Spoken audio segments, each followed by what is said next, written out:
Welcome to the Big 12 Insiders, your Big 12 sports show. Here's your host, Brien Hanley.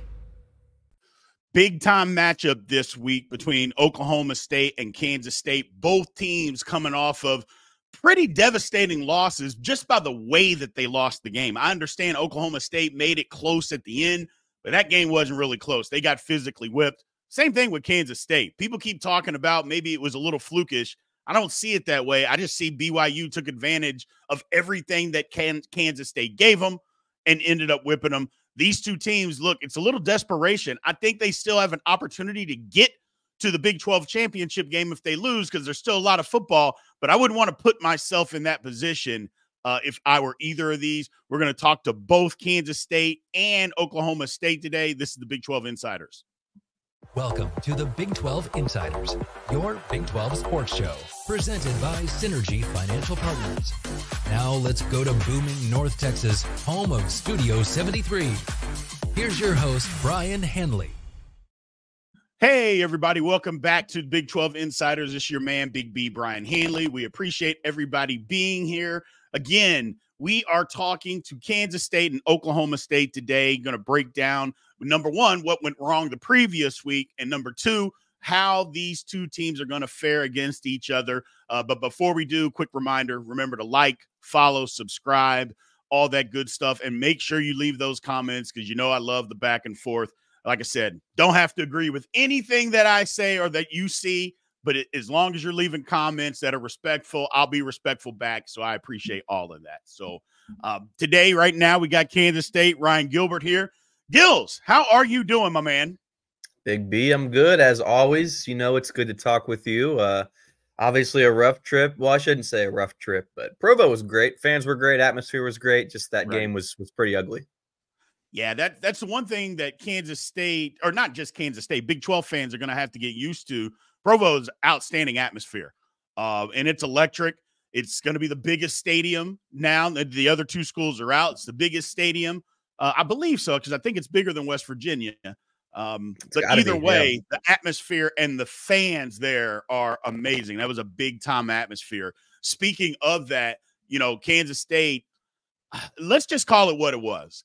For 27 minutes in the first half, Kansas State owned that football game. They were doing whatever they wanted on offense. They pretty much shut down what BYU was trying to do. And then the switch flipped. It made a couple of turnovers, and BYU just punched them in the mouth with an overhand right. Kansas State didn't see it coming, and they tried to get up, and BYU just didn't. They just kept punching them while they were down, and it just got out of control. What went wrong for K-State? Well, Big B, I know everybody always talks about not settling for field goals, and you got to punch it in and score touchdowns. You know, Kansas State maybe doesn't end up in this situation that it really ended up in. You know, they're up 6-0, then it becomes 6-3, but that could have easily been 14-0, 14-3. You know, K-State had trips inside of the red zone, and on 3rd and 9 decides to run it on its first possession. You know, plays that kind of just don't make sense to anybody with the football mind. But got to capitalize on those opportunities. K-State didn't, and I don't know if the Wildcats necessarily had their full foot on the gas in those opportunities. But yeah, what went wrong, man, was simply the turnovers. You know, there were maybe a couple plays that were different. You know, there was a muffed punt that, you know, most teams would recover and dive on. But you know, Chris Kleiman mentioned it on Monday in his press conference that, you know, it's not something you practice. You know, you got to kind of stay in your lanes, ideally, even when there's a muff. But what's everybody's natural reaction is to go to the football, right? And so obviously once BYU ended up with that ball, it was game over. K-State guys were running into each other. And, I know we've talked about this on our Insider show, and, you know, a fumble return for a touchdown, is that a fluke? Is it not? You know, maybe there's a debate there, but, you know, bottom line, you got to take care of the football. K-State's not in the situation it's in if it values the ball, and obviously it didn't. Now, obviously, I keep saying the word obviously, but, you know, the Wildcats just didn't respond well in those moments. You know, there's, you know, the punt return, the fumble return, there's nothing really to respond from on defense, right? Because they're, you know, the ball's already been scored by BYU. But on the interceptions from Avery Johnson, where, you know, BYU does take over in plus territory, that's the defense's time to really step up and stop what BYU can do. Obviously, that didn't happen. Cougars went down and scored rather easily off of those interceptions. And Chris Kleiman was critical of his defense. I think that's kind of harsh personally, but at the end of the day, man, the defense, it doesn't matter what the situation is. Their job is to stop the opposing offenses. So things just snowballed out in Provo. Went from bad to worse to even worse to absolute worst in a matter of like 6 or 7 minutes. The bleeding just could not stop. But there was a lot of issues, out in Provo. Penalties. I know it was only 8 for 50 yards, which doesn't sound like a whole lot, but a lot of it was, Big B, you're an offensive lineman, man. Like pre-snap penalties on the offensive line, just stuff you can't live with. Missed tackles near the end. First 27, 28 minutes of the game was fine. You can critique some stuff with K-State not punching it into the end zone, but credit BYU. That's a team that plays really well once it gets inside of it. Once you get inside their 20, they're a good red zone defense. And so there's some stuff you can nitpick, but K-State played well up until everything kind of just started crashing and burning near halftime. Yeah, give BYU a lot of credit, because once the switch got flipped, they didn't allow it to get turned off. It's like that spigot that got turned on that you can't get turned off. And, that's a credit to them. That's what good football teams do. They take advantage of other people's mistakes. And when that team continues to make the mistakes, you continue to take advantage of them. I know there's some talk that BYU didn't do a lot to create the stuff, but I kind of beg to differ, because I think they did. But even if they didn't, their job is to take advantage. It's kind of what you mentioned about Coach Kleiman says, hey, whatever happens, the defense, your job is to stop them. And they didn't. BYU, the same thing. If you make a mistake, our job is to capitalize. And they did. So moving forward, or just, I guess, kind of digging into a different aspect of this, the Kansas State passing game. What is going on necessarily with the passing game? You don't see a lot of middle throws or taking advantage of the middle of the field. I think everybody would probably say this was Avery Johnson's worst football game. Now, we don't want to get too much on him, because I think it's a product of not just him, and we've seen some inaccuracies of him throwing the football. We've seen that even in wins, but I also think it's a product of maybe some play calling and what's going on there. But how does Kansas State get this passing game going and get it flipped around? Avery Johnson hasn't been great, but he's not near the top of the list in terms of what's went wrong for Kansas State, not only against BYU, but in a ugly victory over Tulane as well. So he hasn't been perfect, but it's hard to put too much blame on Johnson. I think the play calling is not helping Johnson one bit. If you go back and watch Avery Johnson's high school film, highlights, tape, whatever, he's not the same guy. He's not running it nearly as much. And that's, I don't know if they're trying to keep him healthy, trying to hide the playbook. If Johnson's just in his own head, I don't know. But, Avery Johnson, I think, is at his best when he's running the football. And that obviously in turn would open up a nice passing game when a defense has to try to sell out for that run. But the wide receivers haven't been great. They haven't necessarily been terrible, but this has been year after year with Chris Kleiman, where the wideouts just aren't difference makers in games. Now, it's only been 4 games. Maybe this group can turn things around, but you've seen Avery Johnson miss some guys. So it's not entirely on the wideouts. They've been open at times and Johnson's missed them, but also, we've seen Dante Cephas drop a number of passes. I think it's fair to say Jace Brown and Keegan Johnson at the wideout spot have been, sufficient. But other than that, there's not been enough consistent playmakers from Matthew Middleton's group at the wideout spot. So, wideouts aren't helping. The tight ends have actually been really good. They've been a nice safety valve for Avery Johnson. I believe Lofton and Swanson have combined for 4 total touchdowns on the year. Not something that any of us really expected from that depth at tight end, but I'm sure Avery Johnson will take it. But, to get the passing game going, I think you've got to just get Johnson comfortable. That's probably a challenge for Matt Wells and Connor Riley. I don't know if there's a real good solution or answer there, because he is a true sophomore quarterback. He is learning a lot. He's playing in the Big 12. There's definitely a ton that he's trying to juggle. So I get it. You can't just, people got to understand with opening up the playbook, of course you want that, but can Avery Johnson handle that as a young quarterback? maybe that's why they're maybe easing into things just a little bit. But it's a lot of things. I mentioned the wideouts. Avery Johnson's comfortable, level of comfort.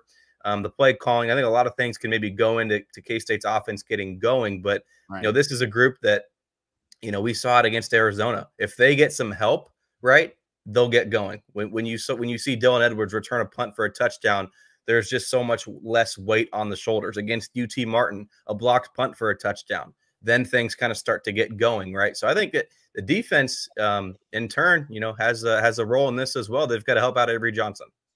Gotcha.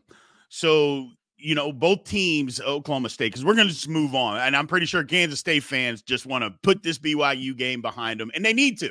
Fans, coaches, players, everybody needs to put it behind them and move on. So looking to this week, both teams, Oklahoma State coming into Manhattan, coming off of losses, big losses. My question is, what kind of effort are you expecting out of this Mike Gundy team? Because in years past, well, I shouldn't say years past, 2 years ago, it was kind of the same thing. Oklahoma State came in, they got whipped by Kansas State. I mean, just throttled. And then their season kind of spiraled after that. Same thing. They play Utah. They get whipped. I know the game got close at the end. They get physically whipped. Now they're coming to Manhattan again. This is kind of a veteran group. I would expect probably a different type of effort from Oklahoma State this time. Absolutely. It's going to be interesting because both teams are really in the same boat after, for different ways, frustrating losses. Kansas State, obviously, with the turnovers and some of those mental mistakes, but Oklahoma State just got manhandled by Utah. So for different reasons, it was an ugly loss for both of these teams. And we saw this with K-State, Arizona. Both of those teams were in the same boat after, being undefeated heading into that game, but with some rather ugly victories. K-State was the team to really kind of turn things around in that game. Arizona was not able to. Big B, I'll point out the fact that it's been years, I think 2021, since Chris Kleiman has lost back-to-back games. And so, if you want to knock Chris Kleiman for his yearly blunder or, where his team just doesn't show up for a game, it seemingly happens every year. That's fair. If you want to criticize him for that, that's fair. But he's always bounced back the next game kind of after that. And so I think K-State's going to be locked in a good spot, but 100%, man, that's going to be said for a really well-coached team down in Stillwater as well, with Mike Gundy in charge of that team. They know that, they've got Big 12 aspirations in mind, and they're still within reach, but that all starts on Saturday with the win. So it's very interesting. That angle of, oh, my team is going to be locked in and wanting to rebound and get back in the win column. I mean, yes, but you can kind of throw that out the window because the other team is going to be thinking the exact same thing here. Correct. Moving to the defensive side of the ball, Kansas State, I got to believe that Ollie Gordon, they're still going to try to get Ollie Gordon going for Oklahoma State. He hasn't gotten going at all this season. A lot of people are trying to say this is what happened last year at the beginning. It's not the same. Last year, he had 19 carries before he got going. This is a lot different. This is 4 football games that he hasn't done anything in. But for a Kansas State defense, I still believe that we got to stop Ollie Gordon first, because if you don't do that and you allow him to get going, he's liable to run for 200 yards. Yeah, I think you got to make Alan Bowman beat you. So not to say that K-State has to load the box and sell out to stop the run, because that's a defense that's been good stopping the run this season. So you don't have to put too much effort into it. But at the end of the day, yes, make Alan Bowman beat you. I mean, that's a really weird situation to monitor. I know that McClain will have some good stuff on that, but getting benched halfway through the game and they bring him back in, and okay, does that game look differently if they just ride with Bowman through the full 60 minutes? Maybe it does. Maybe it doesn't. I don't know what McClain will have to say. I'm curious. But still a weird kind of odd situation there for someone to have their plug pulled so quickly, so to speak, after struggling for just a half is real interesting. But you have to make Bowman beat you. Gordon has not been, there's no sugarcoating it. He hasn't been the Ollie Gordon we expected, but that preseason hype is there for a reason. Absolutely. So, make Al Bowman beat you. Especially playing on the road, communication, all the cadences and stuff is going to have to come out. And so in a raucous environment like that, that's a way that you can easily force a quarterback into some mistakes. It's much harder to force Ollie Gordon into a mistake in a hostile environment rather than the quarterback. Absolutely. Two more, and I'll get you out of here, Gills. First thing is, and you kind of answered it, what are the keys for Kansas State to win this football game? I think the keys for both teams are really the same. Don't turn the football over. Make a nice play on special teams, because traditionally, and obviously now with K-State alum Sean Snyder being the special teams guy at Oklahoma State, right? Both of these teams, are going to put an emphasis, as they always do, on special teams. Can one of these squads get a blocked kick or a nice return, or can the defenses force a turnover? That's what's going to be the key of the game. Now, obviously, I think K-State can come out on top by shutting down Alan Bowman and playing its way of football, but that becomes so much easier if they get that splash play that they need. Obviously, that didn't happen against BYU, but it happened against Tulane, with the scoop and score touchdown. It happened against Arizona with a Dylan Edwards punt for a touchdown. It happened against UT Martin, like I said, with a blocked punt for a touchdown. They didn't have that against BYU. Right. So K-State's kind of a team that feeds off of that splashiness that it can get. If not, I'm not saying K-State won't win, but it just becomes so much easier for Chris Klieman's squad to come out on top with a big play. Gotcha. Well, I mean, you're saying they won't win. I'm going to put you on the spot here, Gills. Who wins the game?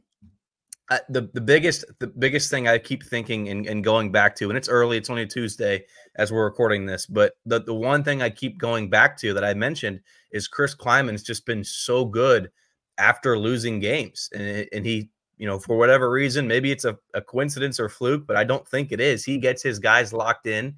There was no panic in Provo after the loss. Of course, they, Avery Johnson and Austin Moore talked to the media after that game. Of course, they were disappointed and upset, but bigger picture, it is only one loss in the standings. Austin Moore mentioned that the Big 12 aspirations are still there. There is still a path there. And so 100%, they know that the season's not over. And again, I know I just said that the same can be said for Oklahoma State. I've just seen it here covering Kansas State for years that Chris Klieman's got a real good way to get his guys to bounce back and lock in after a loss. And I'd be curious. I actually haven't looked at it. I would love to look at Mike Gundy's record as of late after losing. I'm sure it's pretty good as well, but we'll see. That's kind of the one thing that I just keep going back to is Klieman. I have the sense that he's going to come out. And Big B, I know this might sound crazy to say, and I don't want to come across as, being a homer or being biased or anything like that. But, this could be a game where K-State just, releases its demons and wins 45-3 or something like that. I wouldn't be shocked if K-State just goes out and dominates. There could be a hangover from Chris Klieman's squad for sure, but if recent memory is being truthful to us, I think K-State's in a good spot. Gotcha. Well, thank you, Ryan, again, for taking the time to join us today. We appreciate it. Obviously, we'll have you back as many times as we can as Kansas State ventures on during the season. We'll be right back, everybody. I'm going to take a quick break. We'll get with McClain Baxley talking to OSU football and how they stack up against Kansas State. We'll be right back.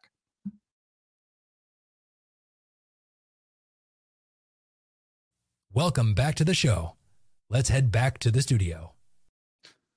All right, welcome back to Big 12 Insiders. Again, this is your man, Big B, Brien Hanley. Have McClain Baxley here, covers Oklahoma State for 24/7 Sports. McClain, how are you doing today, my man?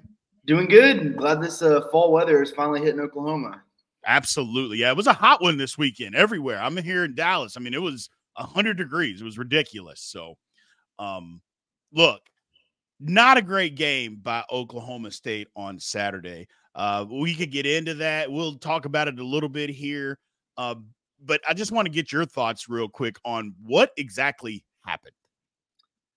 Great question. I think defensively, it was one of their best games. And so I think the defense kind of gets a pass for the performance they had. They were on the field for, 80-something plays, almost 40 minutes or more than 40 minutes of the game against Utah.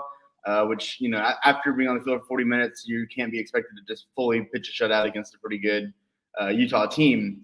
Offensively, I don't really know what happened. They could not run the ball. They could not throw the ball until about 5 minutes left in the game when they finally were able to put a couple of drives together.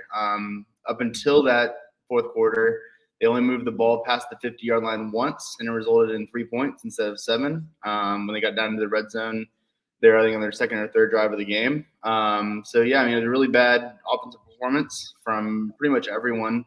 The offensive line couldn't get pushed against Utah. Alan Bowman, he had a lot of bad throws, overshooting some guys and kind of resorting back to last year's habits, which made him a little bit unsuccessful. That caused him to get benched for the third quarter before they returned to him the last half of the fourth quarter.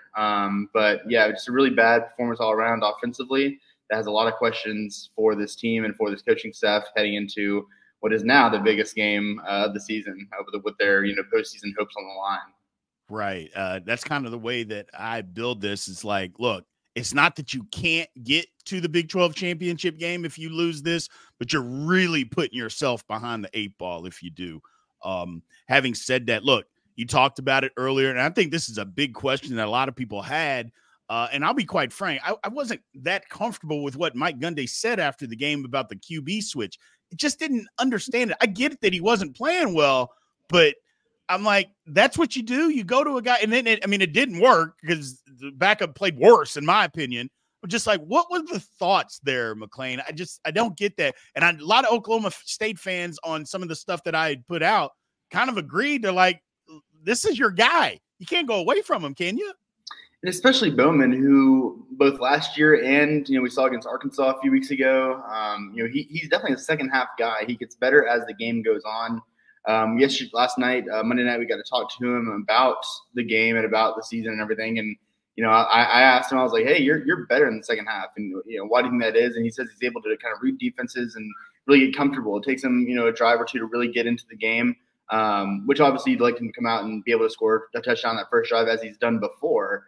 But I think more often than not, his second half is definitely better than his first half. And we've seen that, now 16, 17 games. But, yeah, turning to a guy that, Garrett Rangel, he's been around. This is his third year in the program. He was a guy that you had to turn to back in 2022 when Spencer Sanders went down and he started, 4 or 5 games for you. And then last year in that 3-quarterback rotation, you've seen what he can do, and it's not great, right? He averages, a little bit around 50% completion percentage.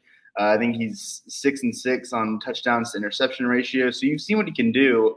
And to throw him out there when your team you're only down by a touchdown. It's not like they were getting blown out. I think it's a totally different story if you're down by 30 at halftime and you're like, might as well, this game's over, might as well, put somebody else out there. But it's a one-possession game against a really good team, top 20 team. And, I think it was just an odd decision. I don't know if, Gundy will never admit that he might have been wrong or Dunn might have been wrong. It was Gundy's call. He said in postgame that it was his call. He told the coaches to go tell the players what was happening. Bowman said yesterday it was kind of a chance to reset. But I think at this level, again, in a one-possession game with a 7th-year quarterback, he shouldn't need that reset. And I don't think he needed that reset. I think everybody's kind of scapegoating. But, yeah, just an odd decision. And then the other side of that is, like, you turn to Rangel, who has not performed at this level very well consistently. So why not try the freshman now redshirt freshman quarterback, Zane Flores? I think a lot of fans were hoping to see that, if there was a chance to play the backup quarterback. So he still hasn't played at Oklahoma State. And so just a lot of questions about the decision-making on Saturday afternoon, Saturday night, that I think, our board's going crazy, social media's going crazy. There's a lot of questions for Casey Dunn, Mike Gundy, and this offensive staff going forward. Yeah, it was just an odd thing. Look, Mike Gundy's a great head coach. He's not a good head coach, McClain. He's a great head coach. But that move, in my opinion, was something that a guy that's panicking would do. A first-year head coach that's panicking doing, replacing a guy with all that experience and had success with over a bad half of football. Just didn't seem necessary. And it's such a panic because Gundy, more than most coaches nationally, especially at the top level, the competitive level, he never pulls the trigger. He's such a loyal guy to his guys. He's a guy that he would let Bowman throw 5 picks and then replace him next week against K-State. The fact that he went to at halftime, again down 1 possession, to just flip that switch and make that move was very uncharacteristic of Gundy in his time. We were kind of talking about it the other day, and only one other time since 2011 can people on the beat can really remember when he did that at the quarterback position. Obviously, he said it yesterday. If you change a running back, if you change a wide receiver, it's not a big deal. But changing the quarterback is a big deal, especially in game. And then to go back to him, right? I don't know. I've never been a head coach of a Power 5 football team. I wish I got paid like one, but yeah, it's just a bizarre thing. And Bowman's going to start Saturday in Manhattan. Like he's still the quarterback. But now they've got a loss, and so it's an interesting thing. And again, I don't know if he got home that night and looked at the tape the next day and like dang, like why did we do that? But that's something that is definitely now a storyline. A quarter late through the season. Right. Gotcha. Well, one of the things that just hasn't been on track all year long is the Oklahoma State running game. Ollie Gordon hasn't been able to get going. It happened again on Saturday. What at this point in time, McClain, do you think is it going to take for them to get this running game on track? You're going to have to see more consistent play from Bowman and the receivers to really open that up. We talked with one of their offensive linemen, Preston Wilson, last night, and he said, or Monday night, and said that that's been the biggest thing is that you have success in the passing game, and so it opens up the run game. Saturday against Utah, they did not have success in the passing game, and so the run game just wasn't there because teams continued to load the box. There was no reason for them to move that guy out to go back in coverage. But that's been the big thing. You're gonna need consistency at quarterback and in the passing game. But beyond that, I mean, last year it was this time last year. 4 games in, they had a bye week after losing to Iowa State, and they really just reshaped the offensive line and the blocking scheme. Right. And then they went off and had then Ollie Gordon caught wind against K-State after the bye week, and they won 5 straight, and the rest is history.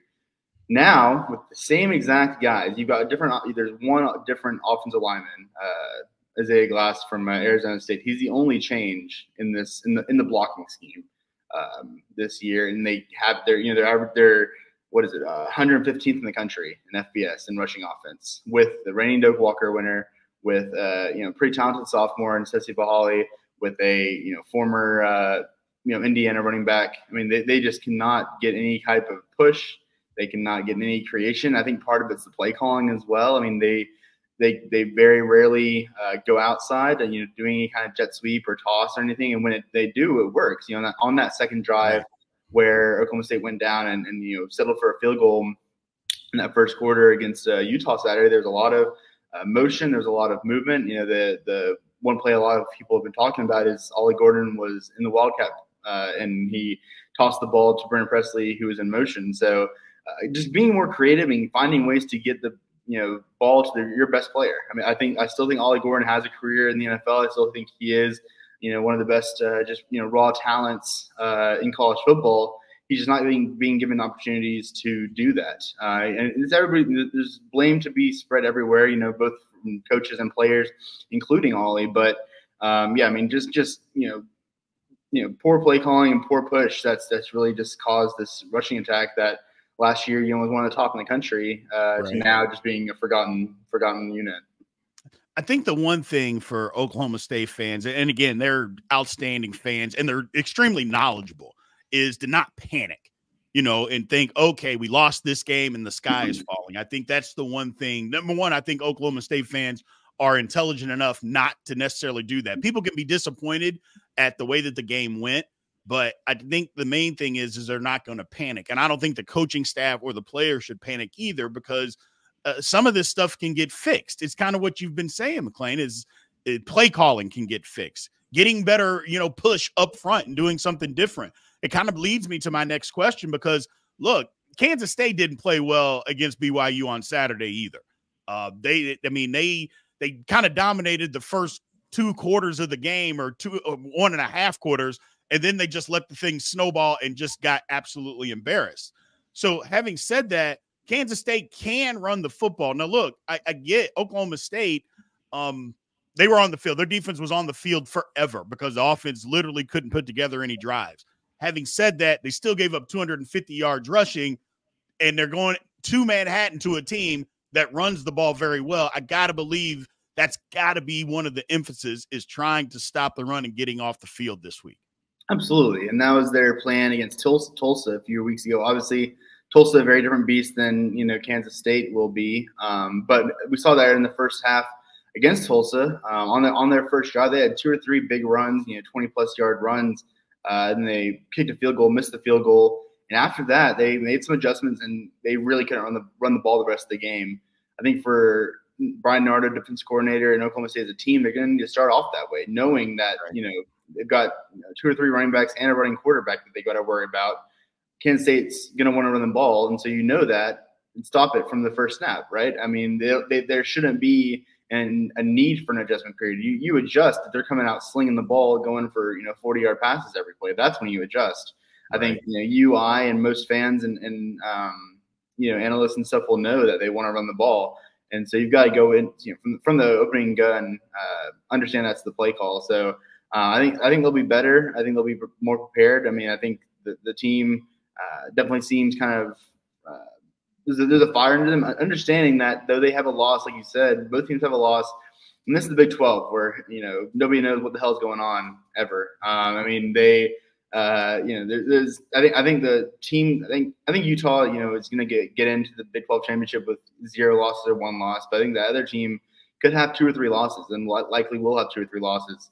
The winner of this game the past 2 years has been to the Big 12 championship. Back in 2022, K-State went and won the Big 12 championship game. And then last year, Oklahoma State won this game in Stillwater and went to Arlington at the end of the season. So huge game. I mean, these teams are very similar. There's a lot of similarity, a lot of guys that have been there for a long time.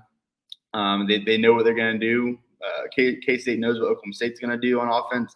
Oklahoma State knows what K-State's going to do on offense and defense. So very similar programs here and similar spots. Both these teams have, playoff aspirations, Big 12 championship aspirations with veteran teams that are coming off of a pretty embarrassing loss on both sides of the ball. So very big game, very interesting game Saturday in Manhattan. Yeah, that's one of the reasons, McClain, that I'm really looking forward to this football game. It's not that, hey, I'm glad both teams lost. I want to see the response from both teams. And I think both of them are actually going to respond, which leads me to believe that this is going to be a really good football game because, again, you mentioned they're well-coached guys that are veteran coaches that know how to prepare a team. So I think both of them are going to respond. So I think it just makes for a really good football contest. And I think Oklahoma State, like I said, they're licking their chops. Kansas State's licking their chops. But I think both of them are just like, you know what? We're better than what we put out on the field last week. And I believe that from both of them. That's why I think we're going to see a good game. Last question, man. I'll just put you on the fence here, or put you under the gun. Who wins this game on Saturday? One of the teams probably, right? I think they've got to win. After last week, one of these teams does have to win. There's no tie to college football. I think Kansas State has the edge. They're at home. What didn't work for them was more forgivable. You think of the turnovers, you think of the strong field position for BYU, you think the crazy punt return touchdown. So a lot of those things are fixable, whereas a lot of Oklahoma State's problems was just the offense was inept. I don't know.